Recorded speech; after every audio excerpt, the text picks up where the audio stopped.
திரும்பி வந்ததுன்னா சக்தி இருந்தால் திரும்பி வரட்டும் அப்படின்னு சொல்லுவாங்க. திரும்பி வரும் எல்லாம். அரசவரோடு சேர்ந்து போய் என்ன செய்வாங்க, பொற்றாமரை குளத்தில் போடுவாங்க.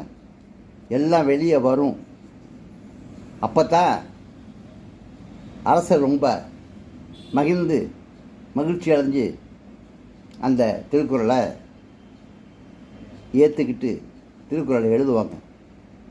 இன்றைக்கி இருக்கக்கூடிய திருக்குறளுக்கு அவைப்பாட்டி காரணமாக இருந்தாங்க. நம்முடைய தமிழ் எழுத்துக்களை 247 எழுத்துக்களை ஆக்கி ஒன்றையும் தனித்தனியாக எழுதிக்கிடணும். 30 எழுத்து தாங்க தமிழ். 30 எழுத்துக்கள் தான் தமிழ். இந்த ஒரு 1000 எழுத்து சேர்த்தா 31 எழுத்து தமிழ்.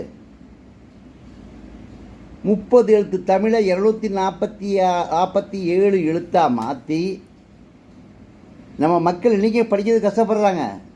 தமிழாக படிக்க சொன்னால் தப்பாக எழுதுறாங்க, தப்பாக படிக்கிறாங்க.